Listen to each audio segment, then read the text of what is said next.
Don't be scared. It's just me, a little different location, coming to you near the midnight hour, and it's pretty quiet out here tonight. It's very hot, probably still about 90 degrees it feels. Just want to share with you a thought, something that I was thinking about, and whoa, wasn't thinking about that now, was I? Let's see, there we go. Well, as you can tell, this is a little different setting than my previous two videos. I'm in the Brown Bomber, which is a 1970 Dodge Polaris station wagon with 27,000 original miles. And, well, for tonight's moment, it's actually a very cheap Dr. Grabo pipe.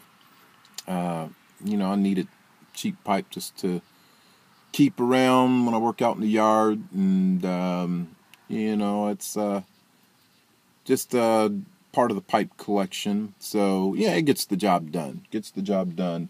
And tonight I'm going with Pennsylvania Dutch Treat. This is from J.M. Boswell's handmade pipes. So yeah, if I can keep it lid here.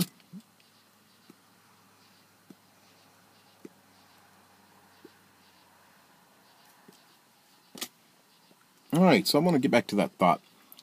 One of the most popular verses, and it doesn't make any difference where you are or where you're from, just about everybody has heard this verse. If you haven't heard it, you've certainly seen its sign in numerous sporting events. That verse is John 3:16. It says, "For God so loved the world, that he gave his only begotten Son, that whosoever believeth in him shall not perish, but have everlasting life." The part of God giving his Son, that really has been hitting me tonight as a father. See, I'm waiting here in an empty church parking lot. It's about a few minutes after 11 o'clock, and my son has been gone at camp all week. He is my firstborn son, my oldest son, and I have 4 sons. Sending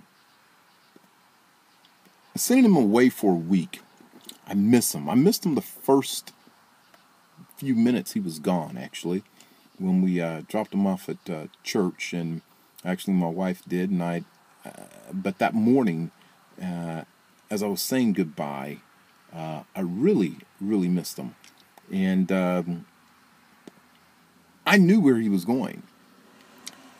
I knew I was sending him into good hands. I knew that the youth pastor is very confident, and you know, it was a big deal because it's his first camp away from home.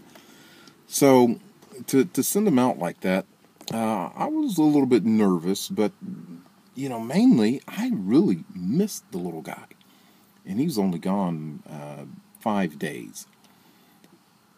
Imagine if it's your only son who is holy, perfect, and sinless,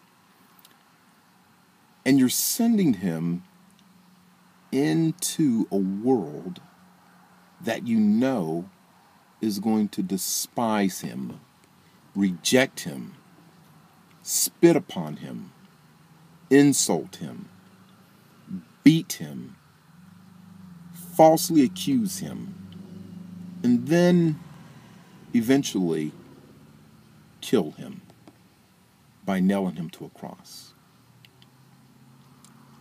How in the world could you give that up?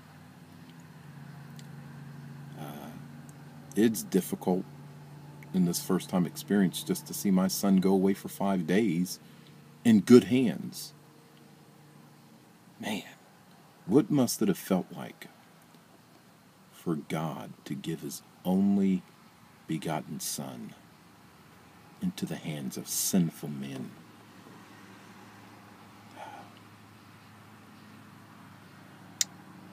And furthermore, to know that his Son was going to shed his own blood and die for the forgiveness of sins for the very men who were beating him and taking his life, and for the sins of the world.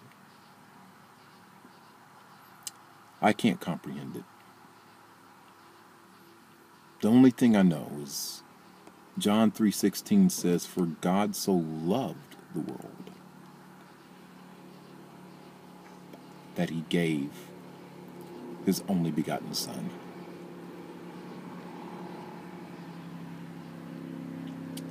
Very powerful. I think that's why the question of eternity and eternal salvation doesn't come down to how nice of a person you are, or even how good you've been, how much money you've given away, or how many people you've helped. I think the question comes down to this: what did you do with that precious gift that was given by the Almighty God, who sacrificed his life for you? All the niceness in the world means nothing if we reject that gift. It cost. It cost a lot.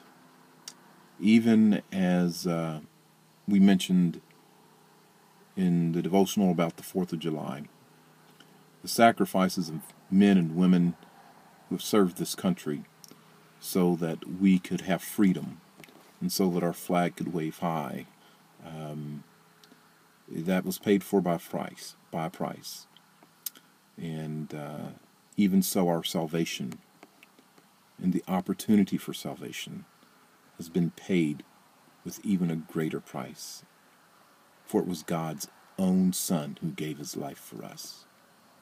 What will you do with that truth?